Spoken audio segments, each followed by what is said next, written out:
नमस्कार दोस्तों, आज का जो ये वीडियो है वो बहुत स्पेशल है।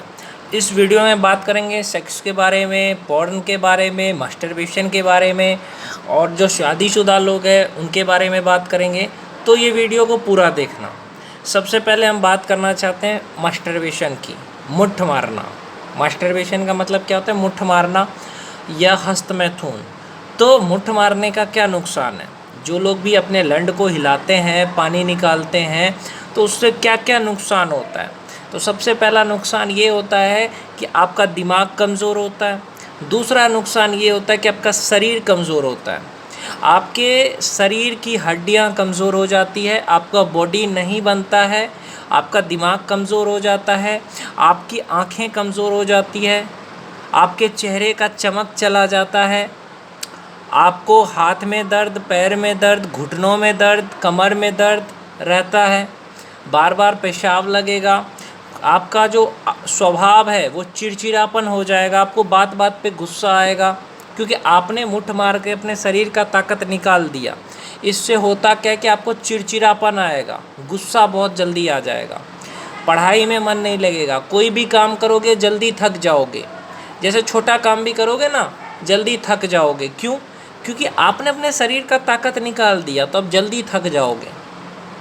बहुत नुकसान है, जल्दी थक जाओगे, किसी भी काम के लायक नहीं रहोगे, किसी से लड़ नहीं सकोगे।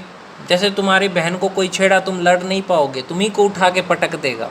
और अगर तुम ब्रह्मचर्य का पालन करते हो, तुम हस्तमैथुन नहीं करते हो, मुट्ठ नहीं मारते हो, मास्टरबेशन नहीं करते, तो तुम्हारे शरीर में ताकत रहेगा जिससे तुम किसी से भी लड़ सकते हो। ओके, तो मास्टरबेशन जो करते हैं वो ना करें। तो मास्टरबेशन को छोड़े कैसे? मुट्ठ मारना कैसे छोड़ें? तो सबसे पहली चीज़, अपने करियर पे ध्यान दो, अपने काम पे ध्यान दो। दूसरी चीज़, भगवान के नाम का जाप करो। भगवान के नाम का जाप करो, हरे कृष्ण कृष्ण कृष्ण हरे हरे, हरे राम राम राम हरे हरे। इस महामंत्र का जाप करो। जल्दी सो जाओ। जो भी इस आदत से बाहर आना चाहते हैं ना, उनके लिए बता रहा हूँ, जल्दी सो जाओ। आपका सोने का समय हो जाना चाहिए 9 बजे। 9 बजे सो जाओ, 4 बजे उठ जाओ।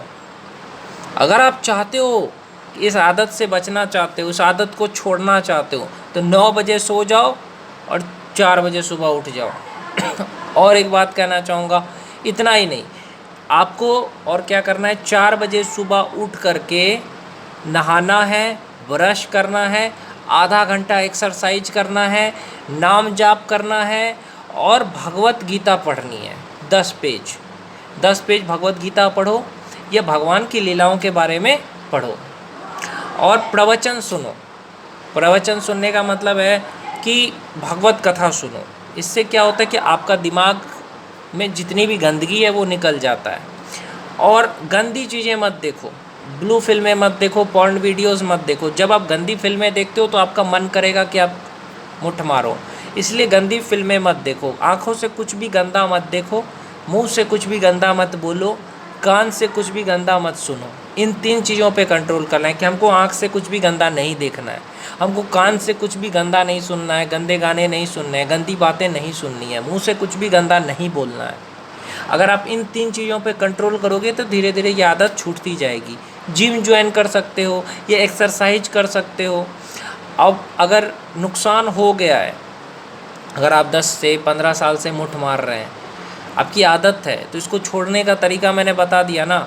आप एक्सरसाइज कर लो। अब जब आपका मन करे, एक और बात बताता हूँ, जब भी आपका मुट्ठ मारने का मन करे तो अब दंड बैठक लगाओ, या जैसे ही मन किया ना तो भगवान के नाम का जाप करना शुरू कर दो। जब तक मन में वो चीज़ रहे ना तब तक जाप करो। 10 मिनट, आधा घंटा तक जाप करते रहो भगवान के नाम का। वो कुछ देर के लिए होता है, जैसे 5 से 10 मिनट रहेगा, फिर चला जाएगा। एकदम हाई लेवल तब चला जाता है जब जब आप के पास कोई साधन नहीं है रोकने का। तो जैसे आपके मन में आए तो आप उसको रोकने के लिए क्या कर सकते हो? भगवान का नाम का जाप कर सकते हो, दंड बैठक कर सकते हो, पुशअप कर सकते हो। और एक चीज़, रात में अकेले मत सोया करो। रात में अकेले सोओगे तो मन वहीं भागेगा। इसीलिए आपको क्या करना है? रात में अपनी बीवी के साथ सोना है, समझे? तो ये सारी चीज़ों का ध्यान रखें। अब मैं बात करना चाहता हूँ कि कितने बजे सोना चाहिए, कितने बजे उठना चाहिए। देखो, सबसे पहली चीज़, आपको 9 बजे सो जाना चाहिए, 4 बजे उठ जाना चाहिए। अगर आप 12 बजे रात को सोओगे तो 4 बजे सुबह आपका नींद नहीं खुलेगा, उससे आप पढ़ाई नहीं कर पाओगे, आप कामयाब नहीं बनोगे। जो लोग भी सूर्यास्त के बाद उठते हैं, नहीं, जो लोग भी सूर्योदय के बाद उठते हैं, सूर्यास्त के बाद ही आपको सो जाना चाहिए। ऐसे आयुर्वेद में कहा जाता है, जैसे सूर्यास्त हो गया ना, आपको सो जाना चाहिए, ये आपके शरीर के लिए अच्छा है। 2-4 चीज़ों का ध्यान रखिए, जैसे खाना खाने के तुरंत बाद पानी मत पियो। जैसे खाना खाया ना तो 1 घंटा के बाद पानी पियो, ओके। ये नहीं कि खाना खा रहे हैं पानी पी रहे हैं, ऐसा मत करना। और सूर्यास्त हो रहा है ना तो 7-8 बजे तक आपको खाना खा के सो जाना चाहिए और सुबह 4 बजे उठना चाहिए। चाहे वो शादीशुदा इंसान हो या कोई भी हो, ये आपका रूटीन होना चाहिए कि हाँ, मुझे 8-9 बजे तक सो जाना है, सुबह जल्दी उठना है। चाहे स्टूडेंट ही क्यों ना हो, अगर स्टूडेंट भी हो ना तो जल्दी सो जाओ, सुबह उठ करके पढ़ लेना। सुबह पढ़ोगे तो जल्दी याद होगा। अब मैं बात कर रहा हूँ आपको कि जो शादीशुदा लोग हैं उनके लिए नियम बना रहा हूँ। जो शादीशुदा लोग हैं वो क्या कर सकते हैं भैया? तो जो शादीशुदा लोग हैं ना, वो गर्मी के दिनों में सेक्स ना करें। सच बता रहा हूँ, गर्मी में पसीना में रहोगे, गर्मी रहता है भाई, गर्मी के दिनों में सेक्स ना करें। जैसे आपका हो गया मई, जून, जुलाई, अगस्त, सितंबर, अक्टूबर, ये जो महीने होते हैं ना, अक्टूबर, अप्रैल से लेकर के अक्टूबर तक का जो महीना होता है उसमें सेक्स नहीं करना चाहिए, ये आयुर्वेद कहता है। आप अगर आयुर्वेद देखोगे उसमें कहा जाता है कि गर्मी के दिनों में सेक्स नहीं करना चाहिए, गर्मी के दिनों में मुट्ठ नहीं मारना चाहिए। ये मैं इसलिए कह रहा हूँ क्योंकि इससे आपके शरीर का जो गर्मी है और बाहर का जो टेम्परेचर है उससे आपका शरीर पूरा गर्म हो जाएगा, उससे आपको बुखार हो सकता है। तो पहले चीज़, गर्मी के दिनों में ये चीज़ ना करें। ठंडी के दिनों में कहा जाता है करने के लिए। ठंडी का दिन कौन कौन सा है? नवंबर, दिसंबर, जनवरी, फरवरी, ये जो 4 महीने होते हैं, 4 महीने ही आप सेक्स करें। ये बच्चे भी पैदा करने हो तो 4 महीने में ही आप नवंबर में सेक्स कर लो, दिसंबर में, जनवरी में या फरवरी में हनीमून मनाओ। गर्मी के दिनों में, बरसात के दिनों में बिल्कुल हनीमून मत मनाना, इससे विकलांग बच्चे पैदा होंगे और इन चीज़ों से बचना चाहिए, समझे। अब मैं बात करना चाहता हूँ कि अपना समय कैसे मैनेज करना है। ब्रह्मचारी क्या होता है? ब्रह्मचारी का मतलब ये नहीं होता है जो शादी नहीं किया वो ब्रह्मचारी है। जो शादीशुदा है वो भी ब्रह्मचारी बन सकता है। पति पत्नी दोनों को भगवान का भजन करना चाहिए, भगवान की भक्ति करनी चाहिए, एक दूसरे का साथ देना चाहिए, एक दूसरे का सपोर्ट करना चाहिए, एक दूसरे की बात मानना चाहिए। और कोई भी गलत रास्ते पे अगर आपका पति जा रहा है या पत्नी जा रही है तो उसको समझाना चाहिए।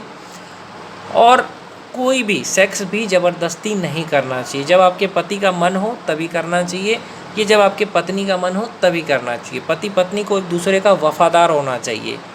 देखो, मैं गृहस्थ धर्म का बता रहा हूँ, जो शादीशुदा है, एक दूसरे के प्रति वफ़ादार रहो, एक दूसरे से मोहब्बत करो।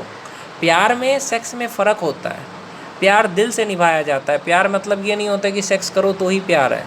प्यार में ये नहीं होता कि 24 घंटा बात करो तो ही प्यार है। प्यार में अगर वो दिन में 1 घंटा भी बात कर लेना तो मन को सुकून मिल जाना चाहिए। अगर तुम्हारा पति करियर बना रहा है तो तुम्हारा फ़र्ज़ ये होता है कि तुम अपने पति को सपोर्ट करो, उसका वक्त बर्बाद ना करो, उसको सपोर्ट करो कि हाँ, आप अगर अपना करियर बना रहे हैं तो मैं आपके साथ हूँ। ये होता है प्यार का मतलब। तो ये चीज़ों पे आपको ध्यान देना चाहिए। और जो लोग भी इस तरह की गंदी चीज़ें करते हैं, ना करो भाई। आगे जाके इससे क्या होता है नुकसान पता है? जो लोग मुट्ठ मारते हैं उसका नुकसान क्या पता है? आगे जाके बच्चे पैदा नहीं होते हैं। और सेक्स तभी करो जब बच्चे पैदा करने हो। मज़े के लिए सेक्स मत करो। बीवी के साथ बातें कर लो, और बीवी के साथ बात तभी रात में बात कम किया करो, समझे। दिन में कर लो बात। गर्लफ्रेंड है तो उसके दिन में बात कर लो, रात में नहीं करना चाहिए आपको। और वो भी नियम से करना चाहिए। मैं तो कहता हूँ कि गर्लफ्रेंड ऐसा हो जो तुम्हें ये कहे कि तू बाबू अपना करियर बना, मैं तेरा इंतज़ार कर रही हूँ। वो आपका समय बर्बाद ना करे। वो आपको कहे कि तू जितना समय चाहता है, 4 साल ले, 5 साल ले, तू अपना करियर बना, मैं तेरा इंतज़ार कर रही हूँ। भले तुम उससे टाइम मिले तो बात करना, नहीं मिले टाइम तो मत करना, तो पहले अपना करियर बनाओ। ऐसी गर्लफ्रेंड होनी चाहिए, ऐसी बीवी होना चाहिए जो बोले तुमको कि तुम पहले करियर बनाओ फिर हम बच्चे पैदा करेंगे, जो तुम्हें समझे। क्योंकि सेक्स ही सब कुछ नहीं होता है, प्यार में एक दूसरे को साथ देना होता है।